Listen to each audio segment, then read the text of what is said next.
வணக்கம், நான் டாக்டர் நிவேதிதா, மகப்பேறு மற்றும் மகளிர் நல மருத்துவர். இன்றைக்கி நம்ம எண்டோமெட்ரியோசிஸ் பற்றி சில விஷயங்கள் தெரிஞ்சுக்கலாம். கர்ப்பப்பையோட உள் சுவரை எண்டோமெட்ரியம் ஆர் எண்டோமெட்ரியல் லைனிங் அப்படின்னு சொல்லுவோம்.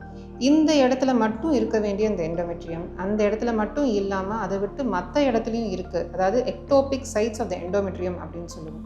அந்த கண்டிஷனை தான் எண்டோமெட்ரியோசிஸ் அப்படின்னு சொல்லுவோம். இந்த எண்டோமெட்ரியோசிஸ் இருக்கிற லேடிஸ்க்கு என்னென்ன மாதிரி பிரச்சனைகள் இருக்கலாம்?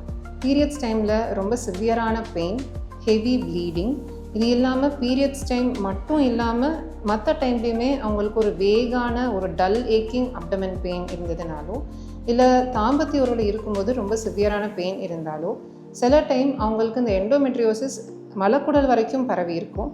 அந்த டைமில் மோஷன் போகிறப்ப கூட அவங்களுக்கு பெயின் சிவியராக இருக்கும். சில டைம் மோஷன் போகிறப்ப பிளட்டு கூட வரலாம். ஸோ இந்த எண்டோமெட்ரியோசிஸ் எந்தெந்த இடத்துக்கு பரவி இருக்குன்றதை பொறுத்து அதோட அறிகுறிகளும் அதோட சிவியாரிட்டியும் வேறுபடும். ஒருவேளை இந்த எண்டோமெட்ரியோசிஸ் ஓவரின்னு சொல்லக்கூடிய கருமுட்டை பை அது வரைக்கும் பரவி இருந்ததுன்னா அது நம்மளுக்கு ஸ்கேனில் endometrioma or chocolate cyst or endometriotic cyst அப்படின்னு சொல்லுவாங்க.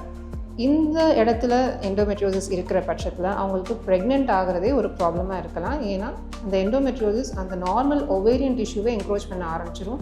ஸோ தட் அந்த விமனோட ஒவேரியன் ரிசர்வே கம்மியாக ஆரம்பிச்சிடும். ஸோ நான் அந்த சொன்ன அறிகுறிகளில் உங்களுக்கு எது இருந்தாலும் ஃபஸ்ட்டே டாக்டர் கிட்ட போயிட்டு உங்களுக்கு எண்டோமெட்ரியோசிஸ் இருக்கான்றதை செக் பண்ணிக்கோங்க. பிகாஸ் இந்த endometriosis is going to be a chronic, progressive and a recurrent disease. So முன்னாடியே டயக்னோஸ் பண்ணி timely treatment and diagnosis will definitely help. So treatment options in பார்த்தீங்கன்னா medical treatmentum இருக்குது, surgical treatmentum இருக்குது based on the severity and the extent of the disease. Medical ட்ரீட்மெண்ட்டில் நம்மளுக்கு pain control பண்ணுறதுக்கு and டிசீஸோட severity and ஸ்ப்ரெட்டை control பண்ணுறதுக்கு hormonal tablets and hormonal injections இருக்குது. ஒருவேளை ரொம்ப சிவியராக இருக்க பட்சத்தில் surgical management is also there. Thank you.